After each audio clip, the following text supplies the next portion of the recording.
सुप्रभात मेरे प्यारे बच्चों। आज हम अपनी पाठ्य पुस्तक गुंजन का चौथा पाठ पढ़ेंगे, जो कि एक कविता है जिसका शीर्षक है एक बूंद।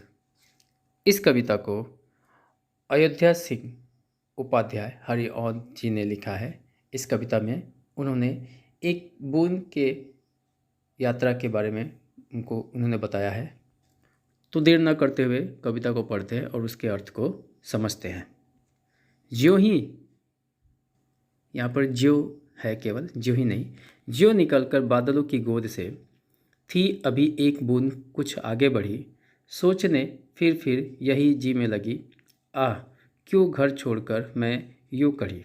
देव मेरे भाग्य में क्या बदा, मैं बचूंगी या मिलूंगी धूल में, या जलूंगी गिर अंगारों पर किसी, चू पड़ूंगी या कमल के फूल में। इसका अर्थ यही है कि जैसे ही बादलों से एक बूंद निकलती है, मतलब बादलों की गोंद से जैसे ही एक बूंद निकलती है और वह अभी थोड़ी ही दूर गई है, थोड़ी ही आगे बढ़ी है, कि वह सोचने लगती है, मतलब रास्ते में ही सोचने लगती है कि अरे मैं अपने घर को छोड़कर क्यों चली आई बाहर, मुझे तो अपने घर में ही रहना चाहिए, अब उसका क्या होगा।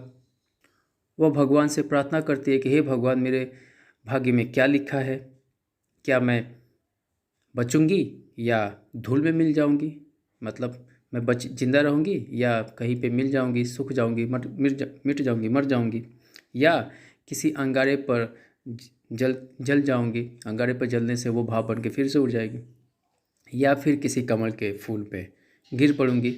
इस तरह के सवाल उसके मन में आ रहे हैं।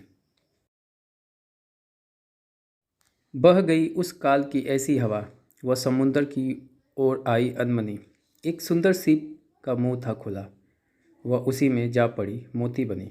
लोग यूं ही है झिझकते सोचते, जब कि उसको छोड़ना पड़ता है घर, किंतु घर छोड़ना अक्सर उन्हें बूंद लाओ कुछ और ही देकर, कुछ और ही देता है कर। जब बूंद रास्ते में होती है तब एक ऐसी हवा बहती है कि उस बूंद को उड़ाकर समुंदर की ओर लेकर जाती है। वह कुछ नहीं कर पाती है क्योंकि हवा बहुत तेज है, हवा उसको काल जैसा प्रतीत हो रहा है। समुंदर के पास जाते ही एक सीप का मुंह खुला रहता है, जिसमें जाकर वह पड़ जाती है, गिर जाती है, जिसके कारण वह मोती बन जाती है। नियम यही है कि सीप में जब प्रकृति बूंद पड़ता है तो वह बूंद मोती बन जाता है। जिस प्रकार बूंद अपने घर से निकलने पर झिझक रही थी, वैसे ही हम सब भी अपने घर से बाहर निकलने पर झिझकते रखते हैं कि बाहर जाएंगे तो क्या होगा। हमें डरना नहीं है, घबराना नहीं है, क्योंकि कुछ बनने के लिए घर को छोड़ना पड़ता है, जैसा कि उस बूंद ने किया था। उस बूंद को मोती बनने के लिए घर छोड़ना पड़ा था। अगर वह घर नहीं छोड़ी होती तो वह एक बूंद ही रहती, मोती कभी नहीं बन पाती।